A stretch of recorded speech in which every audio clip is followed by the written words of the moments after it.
안녕하세요. 해운대 마린시티 마린파크 상가 관리단 의장 전현진입니다. 자, 오늘은 여러분들한테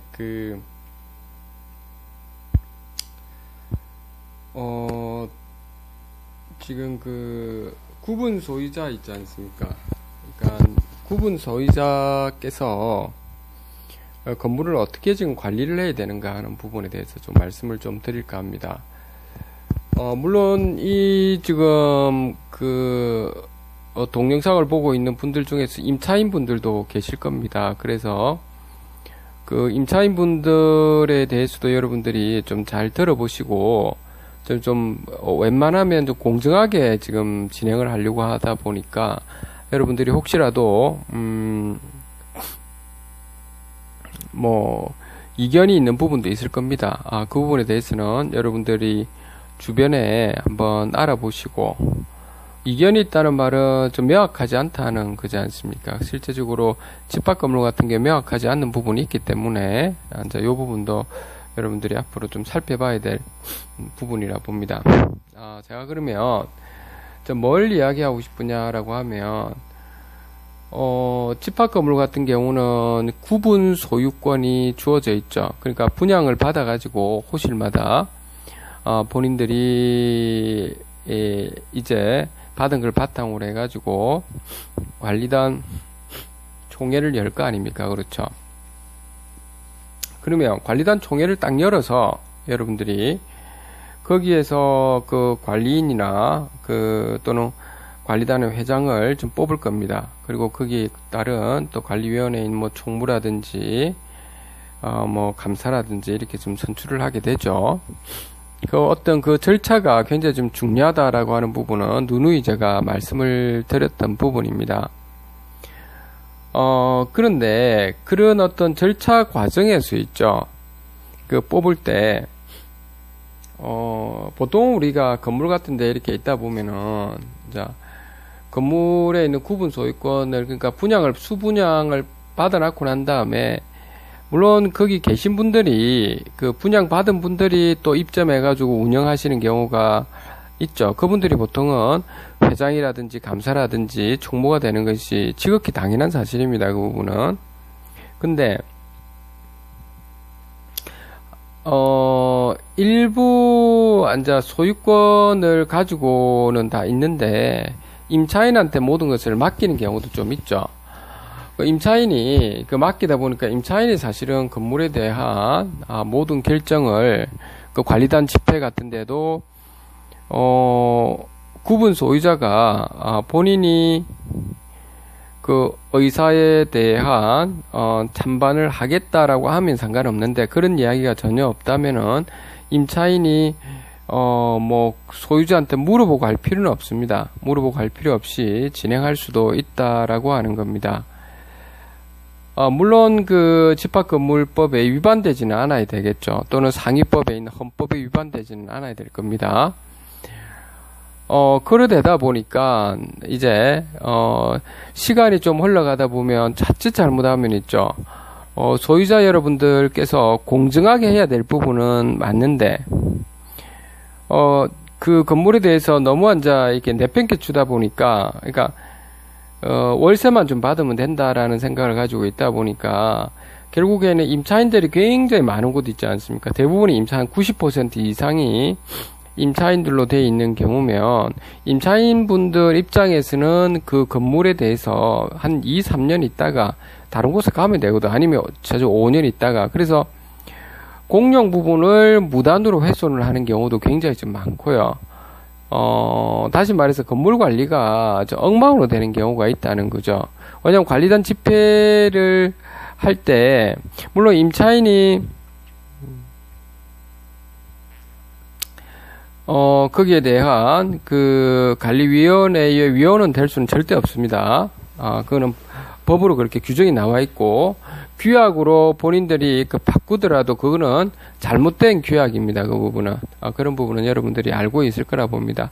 아무튼 간에, 제가 말하는 근본 취지는 뭐냐면, 소유자 여러분들이 이 건물 자체에 대해서 나중에 팔고 나가기 직전까지는 어떻게 지금 공용 부분이 관리되고 건물 관리가 잘 되고 있는가 안 되는가 하는 거는 감시를 할 필요가 있다는 겁니다. 왜냐하면은 임차인 분들께서는 그 상가를 활성화시키는 부분, 그리고 그걸 바탕으로 해가지고 그분들도 마찬가지인데 건물 관리가 제대로 되고 있으면 이제 관리비가 효율적으로 떨어지는 부분, 이런 쪽에 초점을 두시거든요. 근데 이제 소유자 여러분들은 이제 이 하자라든지 공용 부분의 하자라든지 그 공용 부분의 하자라는 부분 여러 가지죠. 복도, 엘리베이터, 뭐 각종 지하실에 보면 수도 배관 이런 부분 여러 가지가 있습니다. 이제 그런 부분에 하자가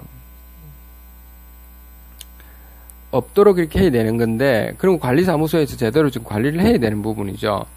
근데 그걸 내팽개쳐 버리시면 나중에 내가 건물이 정말 노후화되지 않습니까? 그 하자를 잡아내지 못하고 하면 돈이 굉장히 많이 들어가게 되는데, 나중에 그걸 어쨌든 공사를 해야 되니까요.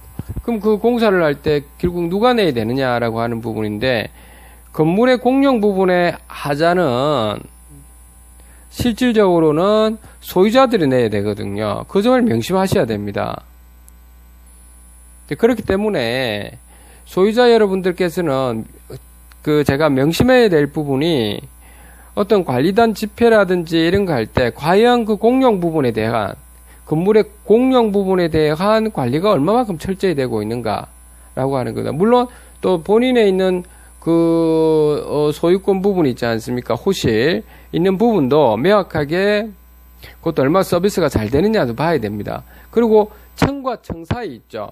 층과 층 사이에 있는 부분은 또 공용 부분이라 볼 수도 있는 부분이 많거든요. 그 결국에 또는 외벽에 있는 부분도 그렇고요. 그래서 그 소유자 여러분들께서 집회를 한다든지 할 때 좀 꼼꼼하게 보셔야 됩니다. 근데 그 제가 건물들 이렇게 가끔 이렇게 연락이 오시다 보면, 예를 들면은 저번에 저기 대구 쪽에서 연락이 오신 분 중에서 어떤 이야기를 하시냐면, 본인은 그냥 오피스텔이다 보니까 왜 여러분들 알다시피 오피스텔 같은 경우는 그냥 그 월세를 받기 위해서 하진 그 재테크 수단이지 않습니까? 그렇죠. 그러다 보니까 그 분양을 받은 다음에 재테크로서 다 이렇게 사용했다는 거죠. 그러니까 월세를 제대로 들어오고 보증금만 좀 많으면 된다, 이런 차원에서 했기 때문에, 그러다 보니까 거기에 있는 대다수의 거기 소유자분들이 재테크 수단으로만 여기다 보니까 건물의 하자라든지 공용 부분 관리가 엉망으로 지금 이루어지고 있었다는 사실을 본인들이 몰랐다는 겁니다. 그러다 보니까 관리단의 관리단이라는 조직 자체도 없었고, 그 집회도 열지도 않고, 왜냐면 관리사무소에서 결국에 자기 마음대로 하는 거죠.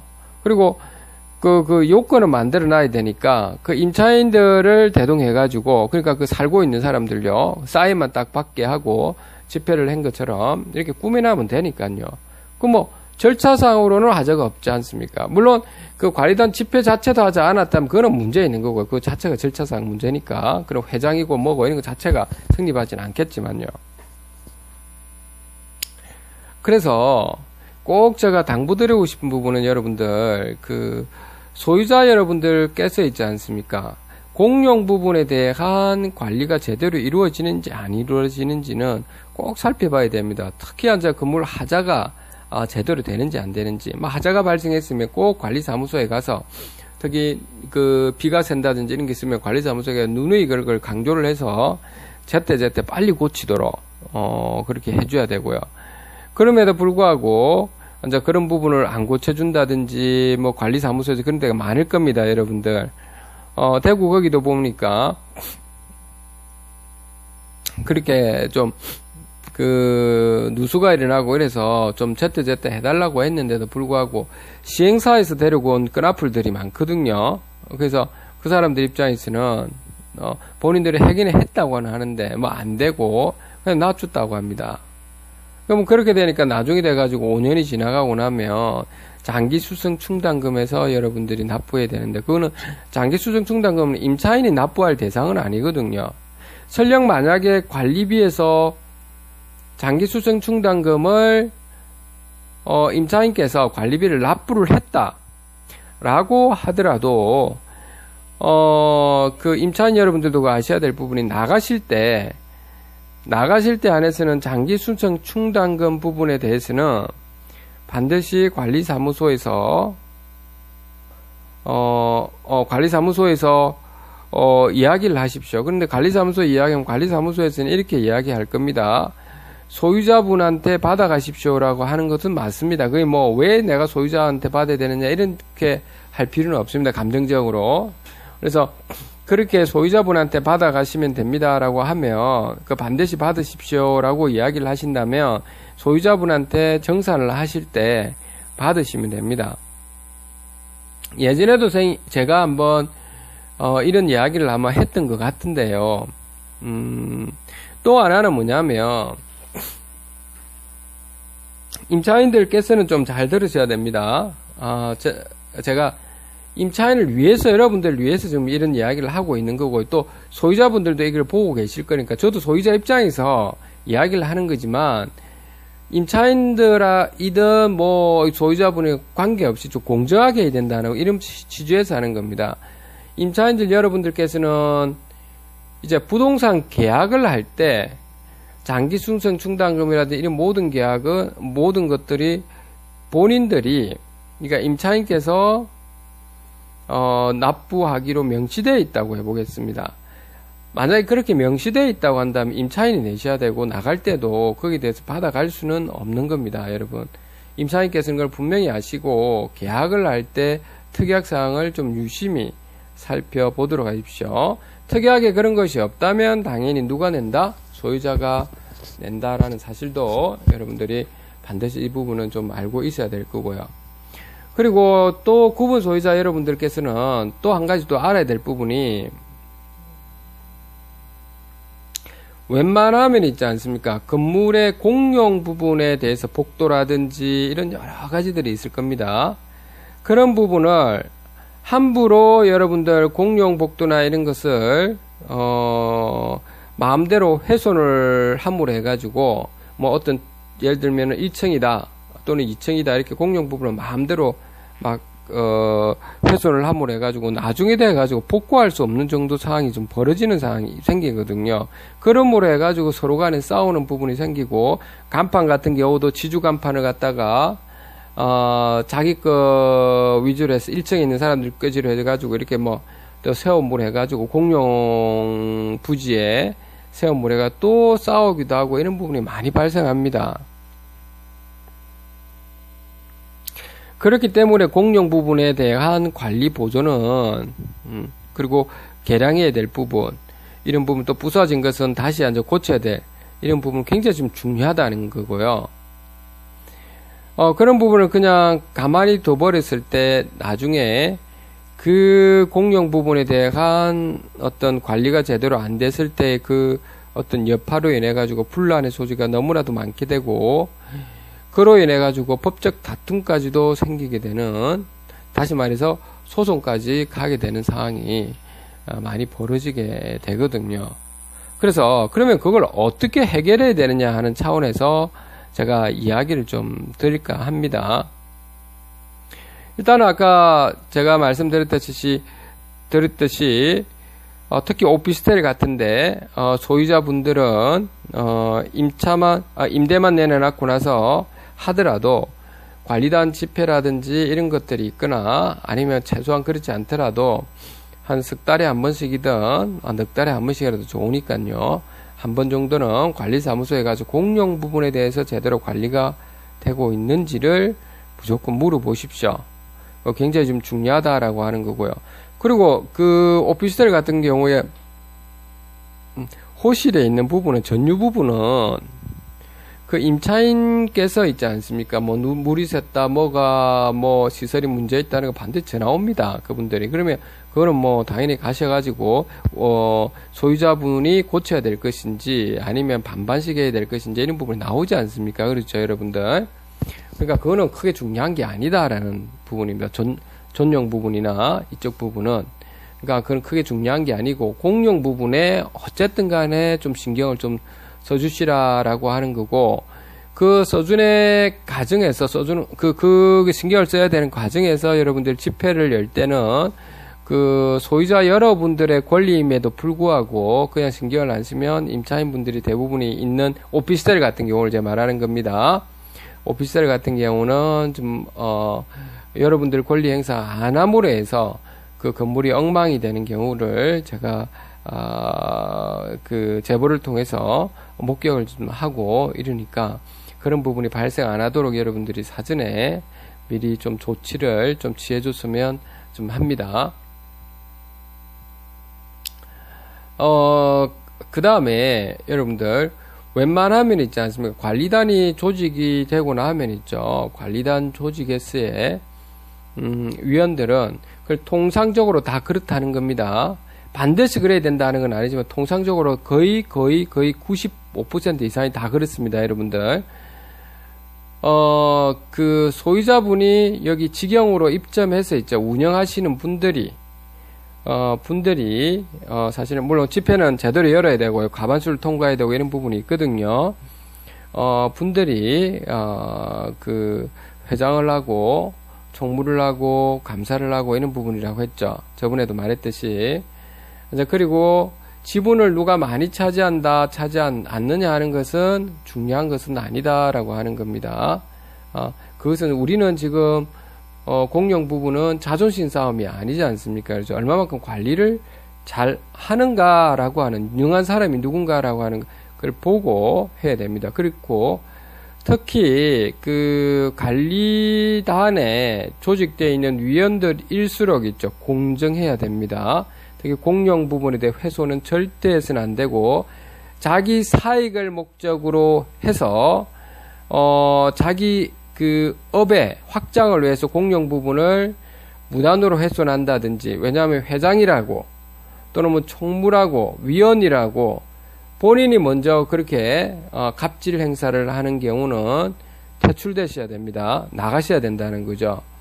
그거는 이제 위원이 될 자격이 없는 거라고 볼 수 있죠, 여러분들. 그래서 그런 부분도 염두에 두셔야 된다라고 하는 겁니다. 그렇게 여러분들 운영을 하시면 될 거고, 그리고 관리사무소에 소장님께 꼭 그 말씀을 하십시오, 여러분들. 저희 건물은 좀 큰 건물이기 때문에, 저희는 소장님이 또 하셔야 될 부분과 시설팀에서 하셔야 될 부분, 보안팀에서, 미화팀에서 이렇게 착착착착 다 나눠져 있거든요. 그래서 분업화가 상당히 잘 이루어지고 있는데, 여러분들 건물 중에서 보통 건물이 커봤자 한 6층, 7층, 아주 커봤자 11층 정도라고 하겠습니다. 11층. 그리고 평수도 그렇게 넓지가 않다고 해보죠. 아니면 그 한 6층, 7층짜리라도 그렇게 큰 건물은 아니다. 엄청 큰 건물은 아니다라고 했을 때, 뭐 시설팀이나 보안팀이나 미화팀이나 뭐 그 격리라든지 이런 부분이 그렇게 인원이 그렇게 많이 필요 없다라고 해보겠습니다. 많이 필요하지 않는 경우도 있을 겁니다. 건물이 작다 보니까 집합 건물에서. 그런 경우는 더욱더 여러분들이 명심하셔야 됩니다. 더욱더 뭘 하셔야 된다고요? 관리소장님이 아주 전문적인 관리소장님이 오셔야 된다는 겁니다. 집합 건물에서는 관리소장님이 주택관리사 자격증이 있을 필요는 없습니다. 그래서 있으면은 좀 좋겠죠. 꼭 있을 필요는 있는 건 아니고 경험이 더 중요한 거니까 그렇죠. 근데 집합 건물이 어떻게 돌아가고 있는 건지는 다 아셔야 되는 상황이라는 거죠. 그래서 집합 건물법이라든지 뭐 이런 전반적으로 좀 알았으면 좋겠다라고 하는 거고요. 제 같은 경우도 주로 정보는 어디서 얻느냐 하면 여러분들 한국 아파트 신문이라고 있습니다. 인터넷 딱 치보면 한국 아파트 신문 딱 치면 거기 집합 건물 관련돼 가지고 막 사례들이 많이 나와 있습니다. 그래서 그런 걸 여러분들이 가끔씩 보시면 좀 도움이 되실 겁니다. 그리고 관리사무소 소장님은 반드시 보셔야 될 상황이고요. 굳이 구독을 할 필요는 없지 않습니까? 그렇죠? 그리고 또 하나 팁을 드리자면 한국 집합 건물 법학계라고 있습니다. 그래서 제가 그것도 한 2달에 한 번씩, 한 달에 한 번씩은 들어가 보기도 하는데, 거기 들어가면 공용 부분에 대한 판례라든지 아니면 여타 집합 건물에 분쟁이 일어나고 있는 이런 여타 사항들이 있거든요. 거기에 대해서 상세하게 법적인 사항들을 이렇게 논문 형태로 적어놓은 것들이 많이 있습니다. 그래서 가끔 시간 될 때 보시면 됩니다. 그건 좀 약간 전문적입니다. 그래서 좀 여러분들이 좀 법에 대해서 잘 문의하리다 하면 일단은 제일 초보자분들은 한국 아파트 신문 있죠. 한국 아파트 신문 거기 들어가시면 됩니다. 거기 들어가서 하나씩 보시면 여러분들이 좀 많이 도움이 되실 겁니다. 그리고 좀 더 이제 전문적이다라고 하시는 분들은 한국 집합건물 법학계에 들어가면 거기에 대해서 여러 가지 논문들과 이렇게 나와 있기 때문에 사례들이 나와 있으니까 그것을 여러분들이 참고해 주면 좀 될 것 같습니다. 자, 오늘 결론을 내릴게요, 여러분들. 자, 구분 소유자 여러분들, 특히 오피스텔에서 소유자 여러분들은 건물의 공용 부분에 신경을 많이 쓰셔야 된다. 그리고 집회를 한다든지 할 때는 무엇에 대해 집회를 하는지도 꼭 살펴보도록 하고요. 하자보수가 그게 잘 되고 있는지, 그 건물 관리 보존이 잘 되고 있는지, 특히 층이 좀 그렇게 큰 어떤, 그 오피스텔이나, 또는 집합 건물이 아닌 경우일수록, 소장님의 역할이 굉장히 중요하기 때문에, 왜냐하면 이렇게 분업화가 잘 안 돼 있기 때문에 그렇죠. 혼자서 일당백 역할을 다 하셔야 되지 않습니까, 소장님이. 그래서 소장님은 정말 똑똑하고 잘하시는 분을 데려오셔야 된다. 이런 부분을 명심하시기 바랍니다. 자, 오늘 여기까지 여러분들하고 하도록 할게요.